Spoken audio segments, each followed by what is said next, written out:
কাকে ঠকেছিস? খবরদার ভাইকে ঠকায়ও না। এমন ঠকা তুমি ঠকবে, হয় তোমার বেটা দিয়ে লাথি দিয়ে তুমি জুতোর বাড়ি খেয়ে পড়বে। وقل جاء الحق وزهق الباطل إن الباطل كان زهوقا।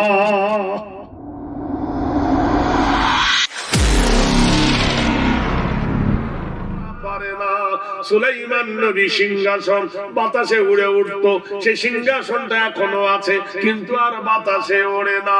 মুসা নবীর লাঠিটা মারলে সাপ হতো, এখন আর সে সাপ হয় না। এখনো মিশরের মিউজিয়ামে লাঠিটা আছে, কিন্তু তোমার নবী আমার নবী চলে গেছে। আল্লাহর নবীর বিশ্ব মুজিজা আল্লাহর কোরআন রেখে গেছে। বলুন সুবহানাল্লাহ, জোরে বলুন নারায়ে তাকবীর।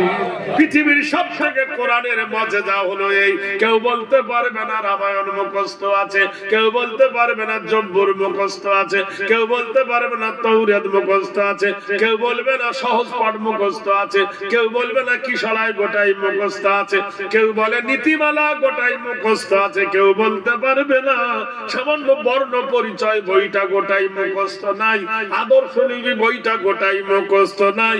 কিন্তু ৬,৬৬৬টা স্টেশন, ১১৪টা সূরা, ৩০ পারা মানবের মুখস্থ। বলুন সুবহানাল্লাহ। এ হলো বিশ্ব নবীর মুজিজা। ও বন্ধুরে, বিশ্ব মানবের কান্ডারি দিয়ে গেছেন আমাদের জন্য মুজিজা। বলো নবীর কাছে দাও। ছেলেটা নিয়ে নবীর কাছে গেল, ও নবী আর নাম রাখো, কথা বললো না। মেয়েটা বাড়ি এনে ৩ দিন পরে মরে গেল। বিবি বলছে নবী নবী নবী নবী নবী নবী করো, তখন ওই মাথা তো বানলো। স্বামী বলছে তো নাকে কিলি মেরে নাক চাপড়া করে দেবো। নবী হায়াতের মালিক না মৌতের মালিক? নবী হায়াতের মালিক নয়, নবী মৌতের মালিক নয়। মৌত হায়াতের মালিক কে? আল্লাহ। তারপরের কিছুদিন পরে মেয়েটার আরেকটা বেটা হলো। বলছে দেখো একবার নিয়ে গেছো হয়নি, ফের নিয়ে যেও না। না, ফেরলে যাবো। ফেরে নিয়ে গেল নাম রাখার জন্য, আবার ছেলেটাও মরে গেল।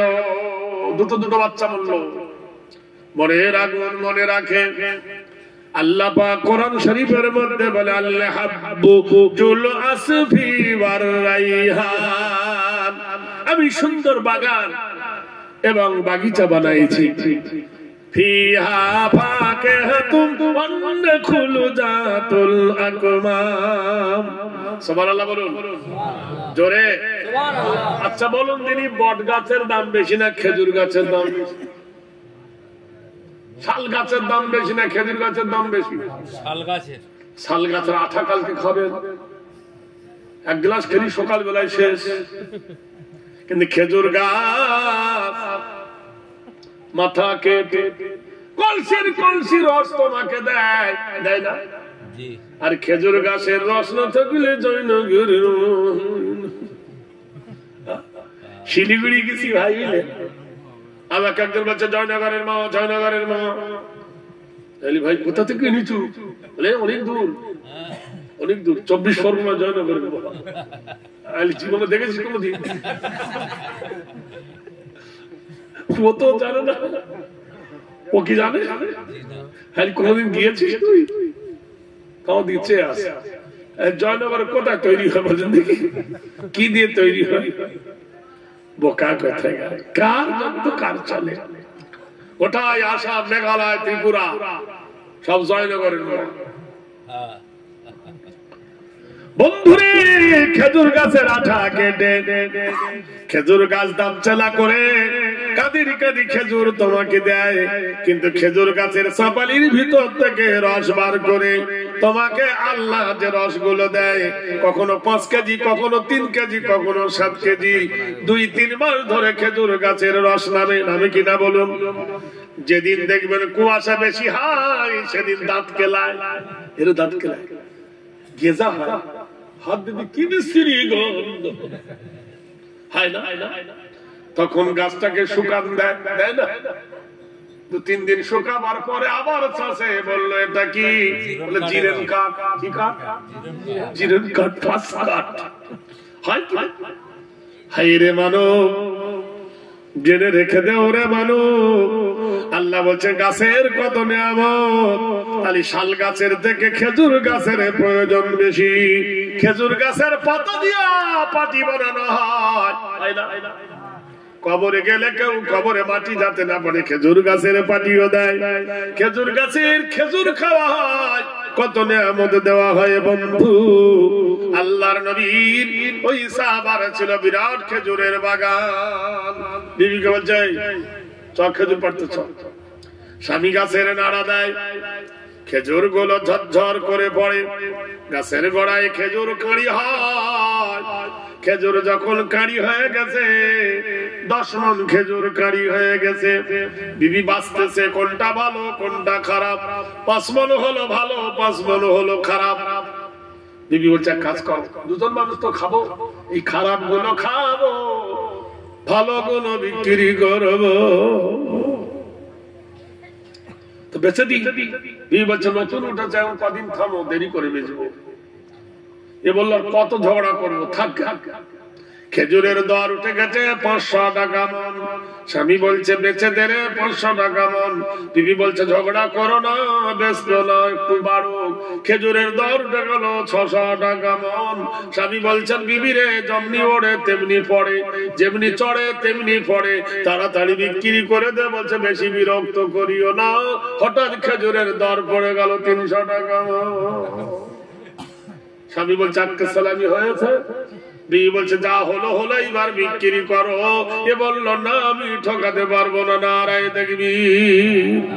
কেন? বলে খেজুর হয়ে গেছে, পেকে গেছে খেজুর, মিষ্টিতে পোকা লেগে গেছে, আমি পোকাওয়ালা লোককে ঠকাতে পারবো না, নারায় দেখবি। মুসা নবীর জামানা, সুবহানাল্লাহ বলুন। ইয়া বানি ইসরাঈল আযকুরু নি'মাতি ইয়া আল্লাতী ওয়া আন্নী ফাদ্দালতুকুম আলাল আলামিন, নারায় দেখবি। মুসা নবীর জামানায় এক আবেদ, বিখ্যাত আল্লাহর আবেদ হয়েছিল। নবীকে বলছে নবী আমি দীর্ঘদিন আল্লাহর ইবাদত করেছি, নবী আমাকে কিছু একটা দেন। কি দেব? আমার গরু আছে, আমার ছাগল আছে, আমার মোরগ আছে, কুকুর আছে, বাড়িতে যে গুলো পুষি, ওরা কে কি বলে বুঝতে পারি না। যদি দোয়া করেন, আমি যদি ওদের বলি বুঝতে পারতাম, বড়ই ভালো হতো। নবী বলছে না, সম্ভব নয়। যদি সম্ভব যদি না হতো, তোমার দল থেকে আমি বেরিয়ে যাবো। মুসা বলছে কি জ্বালা দেখো দিন। আল্লাহ ও যখন বুঝতে চাইছেন, আল্লাহকে জ্ঞান দান করো। যখন আল্লাহ বললো যা, ওকে দিলাম, কিন্তু কাজ ভালো হবে না। ও বাড়ি এসে খুব খুশি, আনন্দে আত্মহারা। সকাল বেলায় ঘরের খাটের উপর শুয়ে আছে, বারান্দায় দাবাতে। এমন সময় কুকুরকে দাসী রুটি দিয়েছে, আর যে রুটি দিল অমনি মরক নিয়ে রুটিটা পালালো। কুকুর বলছে হ্যাঁ রে বেঈমান মরক, তুই জানিস না আমাকে দিনের বেলায় বেঁধে থয়ে রাতের বেলায় ছেড়ে দেয়, আমি কুকুর, একটাই রুটি দিয়েছে তাও তুই নিয়ে পালালি। মরক বলছে বন্ধু দুঃখ করো না। এ কিন্তু বসে বসে শুনছে, এই যে অপরাধ বুঝি বোঝে। বলে বন্ধু দুঃখ করো না, আগামী কাল এই মনিবের উটটা মরে যাবে, উটটা মরে গেলে ফেলে দেবে, তুই কুকুর গোশ খেতে পারবি, কিন্তু আমি মুরগি খেতে পারি না। কুকুর বলছে একটু সহ্য করি। মনিব কিন্তু শুনতে পেল উট মরে যাবে কাল, মুস্কি মুস্কি হেসে আজকের ওকে বগরা হাটে নিয়ে গেছে। তোরা গোশ করে খেয়ে অল্প টাকায় বিক্রি করতে চলে এলো। উটটা ওর বাড়িতে গিয়ে মরে গেল, ও ঠকলো, নিজে কিন্তু ঠকলো না। কি সালা! দুই ভাই, একজন চালাক একজন বোকা। সুবহানাল্লাহ বলুন। একজন চালাক, একজন চালাক, একজন বোকা। দুই ভাই গেছে কলসের বাজারে। কোথার বাজারে? কলসের বাজারে কাঁঠাল কিনবে দুই ভাই, কিন্তু কাঁঠালটা এত পেকে গেছে বয়ে আনা সম্ভব নয়। বড় ভাই ছোট ভাইকে বলছে ওরে আজ দুজনে বসে খাই। ছোট ভাই বোকা, বড় ভাই চালাক। বলে কি করে দাম দেব? যার যটা বিচি পড়বে তত দাম দিবি। বড় ভাই করে কি বিসি শুদ্ধ গেলে আর ছোট ভাই বিসি ফেলে। গুনে দেখলো বড় ভাইয়ের 50টা বিটি পড়েছে আর ছোট ভাইয়ের 150 বিটি। কথা বুঝেন কিনা? এ দিল 1.5 টাকা, ও দিল 50 পয়সা। মনে মনে করলাম খুব ঠকাইলাম রে, খুব ঠকাইলাম।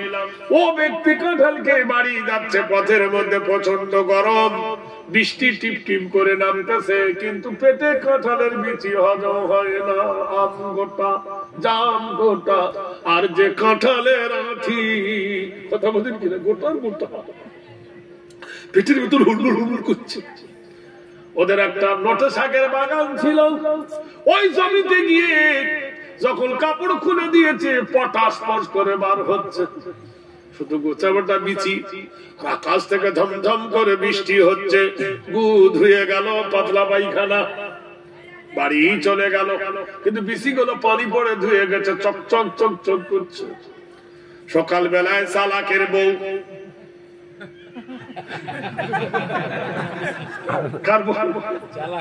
চালাকের বউ বউটি মাছ দিয়ে শাক রান্না করতে গিয়ে দেখছে আল্লাহর কুদরত, খোদার রহমত করেছে, কাঁঠালের বিচি গুলো তুলে এনেছে। ওর বউ কিন্তু একটু বোকা টাইপের, বুঝলে? কাঁঠালের বিচিটা ভালো করে সুন্দর করে রান্না করেছে মাছ দিয়ে, সালাদ খেতে বসেছে। 3-4টে যখন ভিতরে চলে গেল, পেট গোডাউন ভরে গেল। বলে আরে মনোয়ারার মা, বলে কি? কাঁঠালের বিচি বেলি কথা। বলে আল্লাহর কুদরত, খোদার রহমত। বলাই তো বলে ব্যাপারটা কি? বলে শাকের তো জমি নাই। বলছে বুঝেছি। ছোটকে ঠকাইতে গিয়ে কাঁঠালের বিচি কিনেছিলাম, এই জন্য এক জিনিস আল্লাহ দুবার খাওয়াই। মেয়েটা বলছে হ্যাঁ রে, ঠকের বেটা ঠক, নিজের ভাইকে ঠকেছি, আল্লাহ তোকে ঠকিয়েছে। কাকে ঠকেছিস? কাকে ঠকেছিস? খবরদার ভাইকে ঠকায়ও না। এমন ঠকা তুমি ঠকবে, হয় তোমার বেটা দিয়ে লাথি দিয়ে তুমি জুতোর বাড়ি খেয়ে ধরবে। وقل جاء الحق وزهق الباطل إن الباطل كان زهوقا। হক যখন প্রতিষ্ঠিত হয়, না হক বাতিল হয়ে যায়। খবরদার হকুল্লাহ, হকুকুল ইবাদ, আল্লাহর হক যদি নষ্ট করো, তওবা করে নিও। গাফিরিন জামা কাবিলিত তাওবা, আল্লাহ বলছে আমি তওবা কবুলকারী, ক্ষমাকারী। আর বান্দার হক যদি নষ্ট করো, বান্দা ক্ষমা না করিলে আল্লাহ ক্ষমা করবে না। নারায়ে তাকবীর। বলে খেজুর বেচে এসো। 5 মণ খেজুর বাজারে নিয়ে গেল, কলসের বাজারে। ও ভাই, আমার খেজুর পোকা লেগেছে, তোমরা কি নেবে? সুবহানাল্লাহ। দোকানদাররা বলছে পাগলা দেখেছি, এরকম পাগলা দেখি নাই। আমাদের বেগুন গুলো করে কি কানা বেগুন নিচে রাখি, টগলো বেগুন উপরে রাখি, ছোট মাছ নিচে রাখি, বড় মাছ উপরে রাখি, ঠিক কিনা? আর ইয়ে বলছে পোকা লেগে গেছে খেজুর। ভাই বাজার চলছে 200 টাকা, তুই যখন বলছিস পোকা 100 টাকা দিবি? বলে হ্যাঁ 100 টাকা করে খেজুর গুলো দিয়ে দিল। টাকাটা ঘাড়ে করে নিয়ে নবীর কাছে বলল, ঈসা ইবনুল মারইয়াম, ওগো আল্লাহর নবী ঈসা, এই খেজুর গুলো নিন গো নবী, টাকাগুলো জমা রাখুন। আল্লাহর নবী বলেন আমার বাড়ি নাই, আমার ঘর নাই, আমি আমানত কেমন করে রাখবো?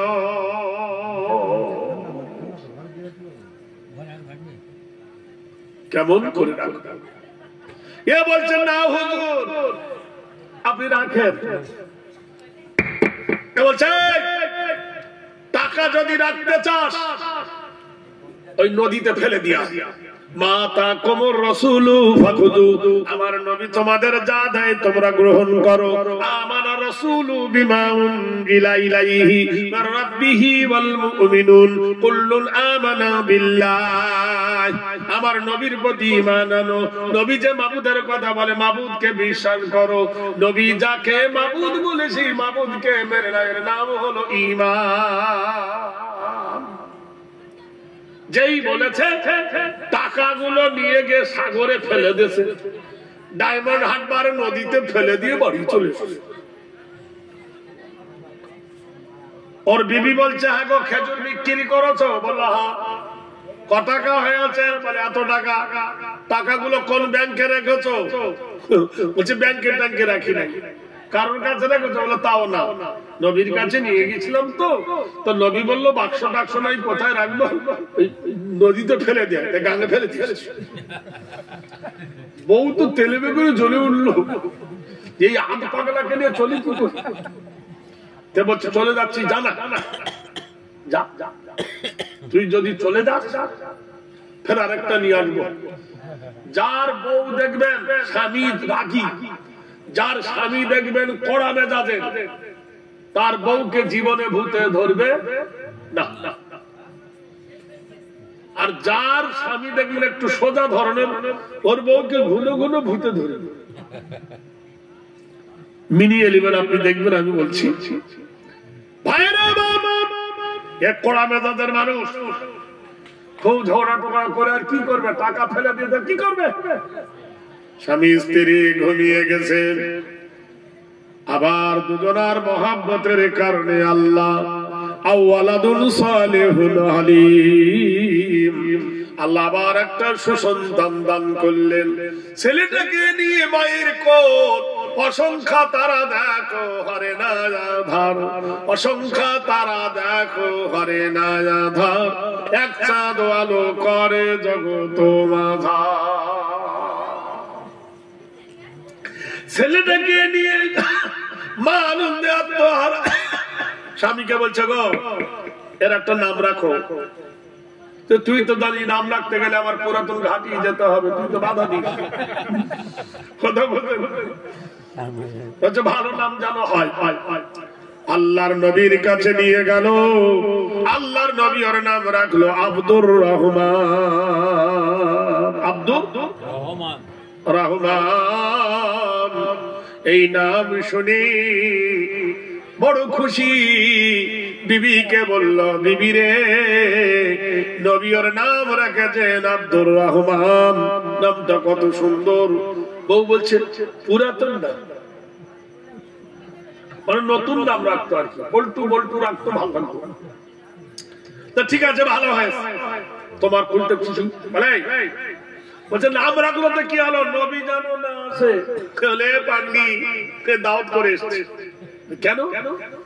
কালকে উটটাকে আকিকা করব, কালকে উটটাকে আকিকা করব, নবী আসবে আমাদের বাড়ি।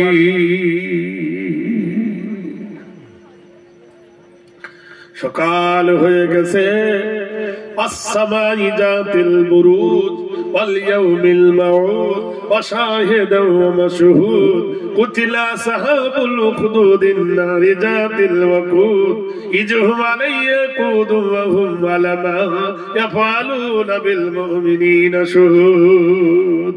ওই লিলিময় আকাশের কসম, ওই লিলিময় রাতের কসম, যখন দিনমণি কেটে গিয়ে দিন আগিয়ে যায়, আল্লাহ বলছেন রাত কেটে ভোর হয়ে সকাল হয়ে আসে, প্রভাতের সূর্য ওঠে, আল্লাহর নবী আসতেছেন, ফজর সময় বেলা হয়ে গেছে, এমন সময় খুশবু আসতেছে। বিবি বলছেন ওগো আমার স্বামী, কি জানো আমার নাকে খুব সুন্দর গন্ধ আসতেছে। বলল বিবি রে স্বাগতম স্বাগতম নবীজির আগমন। নবীদের গায়ের সুঘ্রাণ, নবীদের গায়ের ঘাম মিশকে আম্বরের থেকে সুগন্ধনীয়। নিঃসন্দেহে আল্লাহর নবী আসতেছে। তাড়াতাড়ি জায়গা কর, তাড়াতাড়ি বিছানা কর, তাড়াতাড়ি রেডি হ। গ্রামবাসীকে বল নবী আসতেছে। নবী এসে হাজির হয়ে গেল। আল্লাহর নবী ঈসা ইবনুল মারিয়াম উট নাহার হয়ে গেল। আল্লাহ বলছে ইলালি বিলি কাইফা খুলিকাত, আমি উটকে বড় রহস্যময় করে বানাইছি। উট নাহার হয়ে গেল, গোশ বিলি হয়ে গেল। গ্রামবাসী আকিকার গোশ নিয়ে পাগল হয়ে বাড়ি চলে গেল। কিন্তু কিছু গোশ বাড়িতে রান্না হচ্ছে। নবী বলছে আব্দুর রহমানের বাবা সালেম, সালেম বলে জি হুজুর। এই এখান থেকে বাজার কত দূর? বললো হুজুর বেশি না, এই তো। আগে এখানকার লোক হেঁটে হোটরের বাজারে গেছে, ধামুয়ার বাজারে গেছে, ধরলেন। এখান থেকে লোক হেঁটে বগুড়া হাটে গেছে, যায়নি? এখন ঘোড়া দেখে খোড়া হয়ে গেছে, এখন হাঁটতে পারে না। আগেকার বাড়িতে মেয়েদের ঢেকি ছিল, কি ছিল? এই ভোর রাতে উঠে ঢাকা ঢোক ঢুক ঢুক 5 মণ ধান সিদ্ধ, 5 মণ ধান ভাপানো, আর 5 মণ ধান পাড়ি দেওয়া। নেচে নেচে পার দিত, মেয়েদের শরীর ধলাই হতো। এখনকার মেয়েরা পোল্ট্রির মুরগির থেকে খারাপ হয়ে গেছে, কারণ একটার বেশি তো দুটো নেয়নি। কি বলেন দিন? ছেলে আর বসে খেয়ে খেয়ে বলে ভরি মোটা হয়ে গেছে, সুগার ধরেছে। সকালবেলায় 3 কিলোমিটার জিম বার করেছে, 3 কিলোমিটার। কি ব্যাপার রে? বলে ধামুয়া পর্যন্ত হাঁটতে হবে। ডাক্তার বলেছে 5 কিলোমিটার হাঁটবো। আরে বোকা, ডাক্তার বড় না আল্লাহ বলো। ডাক্তারের কথা শুনে 5 কিলোমিটার হাঁটছি, আর আমার আল্লাহ বলেছেন ওয়ামিনাল লাইলি ফাতাহাজ্জাদ বিহি নাফিলাতাল লাকা আসা আইয়াবআসাকা রাব্বুকা মাকামান মাহমুদা। রাতের অন্ধকারে যে এক্সট্রা ইবাদত, তার নাম হলো তাহাজ্জুদ। ঠিকভাবে যদি নবী মানুষ তাহাজ্জুদ নামাজ পড়ে, কোন মানুষ সুগার তাকে পালাবে। জোরে বলুন নারায়ে তাকবীর। ফজরের নামাজ যদি ভালো করে পড়ে, সুগার নিয়ন্ত্রণে আসবে। ওই সেদিকে নাই, 3 কিলোমিটার হাঁটবে কোমর দুলিয়ে দুলিয়ে, কিন্তু ফজরের নামাজ পড়বে না। এরকম লোক আছে না?